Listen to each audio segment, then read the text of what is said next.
Sur Aquilon, Waze avec Strelok, toujours là, toujours présent en bas à droite et en haut à gauche. C'est qui? C'est Daichi. Daichi, le joueur français de la team Millennium. Donc Terran contre Terran pour ce quatrième match. Oui, quatrième match de la soirée.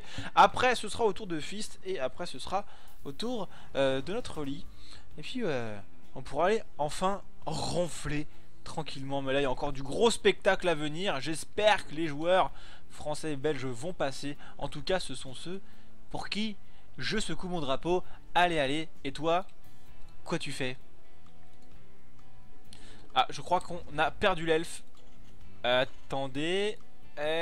Ouais, ou alors il s'est muté, il le captera un peu plus tard. C'est pas grave, je vais continuer tout seul. De toute façon, je commence à avoir l'habitude un peu avec les mecs comme lui.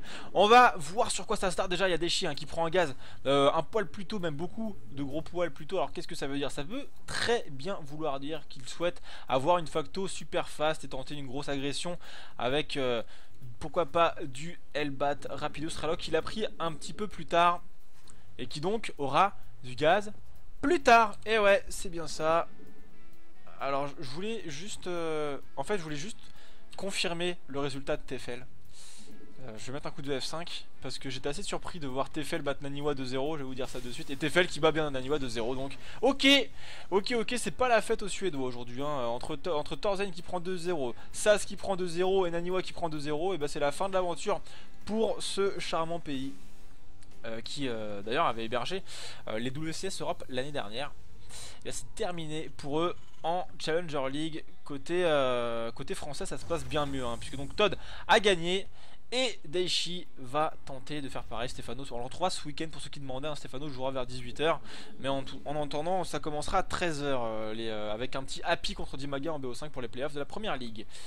Voilà, et sinon entre les games là qui se passent, si vous le souhaitez, vous pouvez passer sur le site aa.eu puisqu'il y a une émission avec Funka là, qui est en cours avec Mouti et Issan. Alors Mouti et Issan, ce sont deux personnes qui sont nées sans cerveau et qui font maintenant une émission sur la TV AAA. Et aujourd'hui l'invité c'est Funkadelic. Funka, l'observateur des WCS, casteur français aussi, qui caste avec nous parfois quand il le peut, parce que maintenant il est assez chargé son planning, donc c'est un peu compliqué pour lui. Mais en tout cas, eh bien cette émission est fort sympathique. Si jamais vous ne la voyez pas aujourd'hui en live, on l'aura en VOD hein. On vous la mettra sur les réseaux sociaux et sur le site. Donc là il n'y a pas de souci. Si jamais vous voulez pas rater une seule seconde des WCS, on peut le comprendre vu les belles games que nous avons eu. L'elfe, est-ce que tu es de retour ou pas encore? Évidemment, non, mais en fait j'ai toujours été là mais je pouvais pas parler, j'étais au téléphone. Ah ok. Et Naniwa, qu'est-ce qu'il t'a dit alors? Qu'il était désolé et qu'il allait envoyer une lettre d'excuse publique à Nerture. D'accord. Ok, merci. Et qui changeait de team évidemment. Oui. Bah c'est ce qu'il avait déjà fait hier. Enfin. Ouais. Flamme bleue. Tiens non. Tiens donc. On cherche la flamme bleue rapidement. C'est là qui fait flamme bleue, c'est marrant ça. Ouais, Daichi qui est parti sur une facto donc assez rapidement hein, comme nous le disions moi et moi. Qui fait limite la même que ce qu'il faisait déjà à l'époque de Wings of Liberty. Il va faire un Medivac marine pression avec Elion marine pression avec un Medivac pour pouvoir dropper. Et qui va essayer d'abuser de la position, je pense, au niveau de la B3. D'ailleurs, Strelok qui est déjà en place à ce niveau-là, il doit connaître un peu son adversaire. Et le SCV qui va être déçu. Oh, le SCV qui est pas déçu du tout. Ah, et qu'est-ce qu'il a vu? Ah bah il a tout vu. Il a vu qu'il n'y avait pas d'add-on sur les bâtiments de tech. Et donc là, Strelok c'est exactement ce qui est en train d'arriver chez lui. Comment réagit le garçon? Je crois que même qu'il a vu le Medivac passer en fait. Ah bah là ce serait la méga déception du coup. Pour Daichi hein, bien entendu. On va quand même tenter le go hein. De toute façon une fois qu'on est parti il faut y aller. Donc il y a 8 marines, non 7 dans le Medivac avec 3-4 Hélions en dessous. On va tenter la technique de l'ascenseur qui marche plutôt bien contre ces falaises. Mais Strelok qui est là et qui... Ah il le voit pas. Ah il le voit pas. Oh la vache Daichi. Ah ça va peut-être aider Daichi. Oh il le voit. Hey. Ah mais il y a les flammes bleues là. Il y a la flamme bleue, l'autre qui l'a pas. Ouais et là ça peut faire la différence hein. Mais attention à pas aller Strelok, attention les SCV qui prennent cher ça hein. prend pas mal d'impact. Et ouais. De l'autre côté Daichi qui est un peu mal engagé. Ouais ça se passe pas trop mal. Ah ça se joue à rien. Ah les flammes bleues qui cassent les pieds. Il y a la reprod qui va arriver. 2 Ouais. Hélions contre 1 et un Marine en plus. Voilà, il va choper des civils, il a raison. Daichi, le Viking qui est venu là, donc de toute façon, il sait qu'il ira pas plus loin. Le Hélion qui est réparé, c'est bien joué, ça par Strelok. Faut essayer de 21 ou 2 SCV de plus C'est par bien. Daichi, il le fait. Hop là, 9 SCV attrapés. 9 SCV, c'est une vachement bonne opération. Ah clairement là ça commence plutôt bien pour le français. 28 SCV contre 17, Strelok qui est pas très bien. Alors il a une B2 hein, qui est déjà sortie, qui est déjà transformée en station orbitale d'ailleurs. Donc elle va aller se positionner à ce niveau là. L'avantage, le point assez cool pour Daichi, c'est que cette B2 a été posée directement sur son spot naturel. Donc il aura pas le trajet à faire qui est assez long. Ça lui permettra de rattraper un petit peu son retard au niveau de ce bâtiment. Mais en tout cas Daichi qui fait un bon start. Et ça c'est Il y a même positif. un Marine sur la B2 de Strelok pour lui dire tiens je l'ai vu. Ouais. Il commence même à taper, voilà, 2 Hélions flamme bleue qui viennent faire la différence. Et on part sur... alors on va dropper des Hélions flamme bleue, ça c'est quasiment sûr. Dropon. Mais le truc c'est que Daichi est quand même prévenu qu'il y a flamme bleue, donc il doit se douter de quelque chose. Ouais voilà, il met une mine en position de réception de drop. Attention, il est pas du tout près au niveau de sa B2 par contre. Il est très exposé, Ouais. mais ça tombe bien puisque Strelok semble plutôt se diriger vers la main. Ouais, Ouais, il va tenter. Alors, est-ce qu'il a un... Il a un seul Medivac, mais il avance pas le Medivac, donc c'est pas pratique ça pour faire l'ascenseur. Je crois qu'il a oublié son Medivac là. Ça y est. Ah bah du coup il met le turbo pour rattraper son retard. Je sais pas si c'est... Non, c'est pas tip top ça pour Strelok. Hein. Ah, par contre le bon scan de Strelok qui lui permet de voir la mine. Ah, Hop, bataille de vikings et voilà. Non, il va voir qu'il peut rien faire. Strelok, un viking partout. Alors le scan était où? Sur la B1? Ou c'est Ouais, la il mine était de la sur la B2? main et il a vu la mine. D'accord, donc la mine de la B2 n'est pas encore vue, détectée, mais je pense qu'il s'en doute, hein, l'Ukrainien. À Je suis pas mon avis. Hein. sûr. Ouais, j'espère en tout cas pour lui parce que Ouais, une mine toute seule comme ça fera pas grand chose, mais. avec un bon splash, ça peut vraiment faire du bien à Daichi. Hein, mais bon, finalement il recule, donc pas de panique. En plus, il y a un Raven qui est là, Strelok qui n'a pas envie de se faire surprendre par tout ça en plus, donc il aura la Et donc détection Daichi sur qui les a mines. déjà un Raven alors que la Bounty est seulement en production côté Strelok, il va y avoir une nouvelle déception là pour l'Ukrainien. Il a lui aussi fait Raven, Ouais. frère. Justement il veut pas de. Ouais, je parlais de suite de déception, Strelok en fait, j'avais pas vu que Daichi en Ouais. avait fait un aussi. Ouais, d'accord, moi bah, c'était l'inverse. Moi, Voilà. Bah, on est complémentaires, c'est ça qui est beau quoi. C'est l'intérêt. Allez, la petite baraque qui se promène. Strelok, elle fait désertion, elle se casse, elle s'en va très bien. Et au niveau des SCV, est-ce qu'il est remonté le garçon? Non, il est toujours derrière. Daichi Ouais, hein, bah, qui, ça, qui a... Daichi qui a pas raté de Ouais. cycle. Hein. Ça c'est Donc, très très bien, très important. Extrêmement important. Et du coup on va avoir une méga bataille des lions. Parce qu'on en a 10 contre 12 pour l'instant. Mais il y a toujours la flamme bleue pour Strelok qui va, je pense, embêter le français. Hein. Même s'il en a un peu plus des lions, la flamme bleue picote.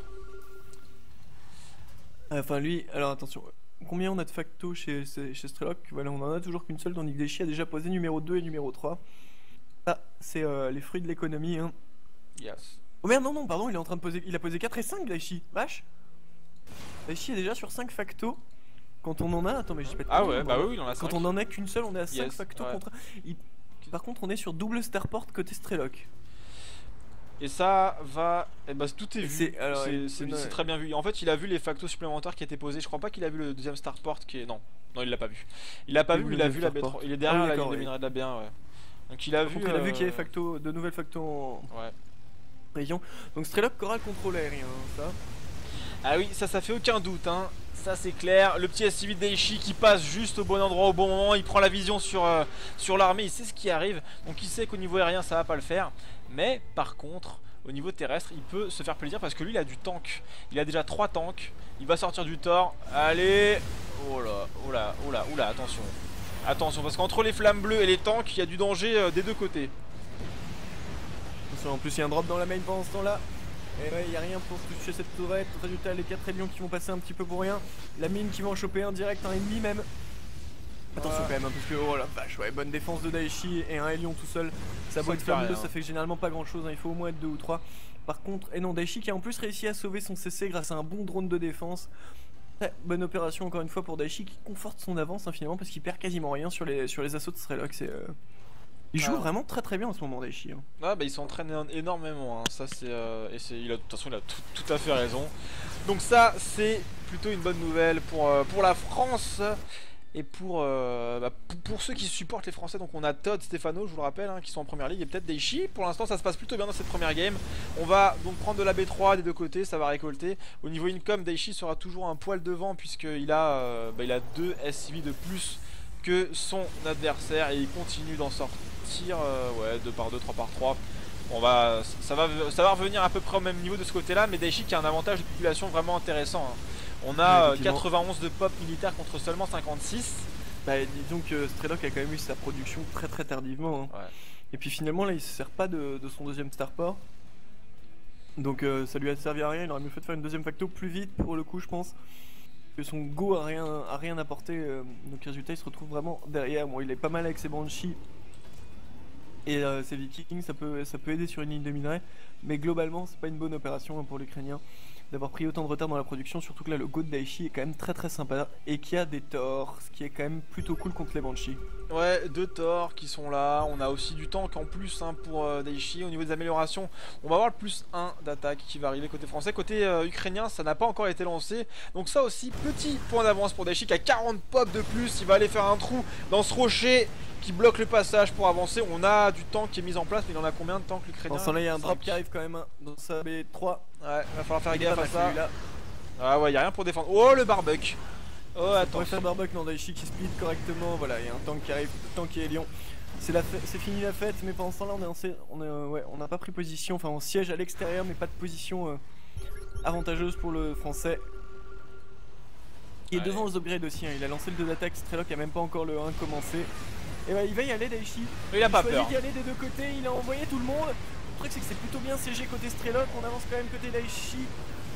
Ouais, il creuse, ouais, ça passe là. Strelok qui a mis ses lions dans l'avion, il sort les SCV alors qu'on a encore beaucoup de lions en face et les pauvres SCV qui se réparent entre eux au lieu de se battre. Ah ouais, non, ça c'était. Ils envoyaient réparer les unités, mais elles étaient déjà plus là en fait. Et ça va faire un 0, hein. Et GG, Daichi qui met le premier point dans ce BO3.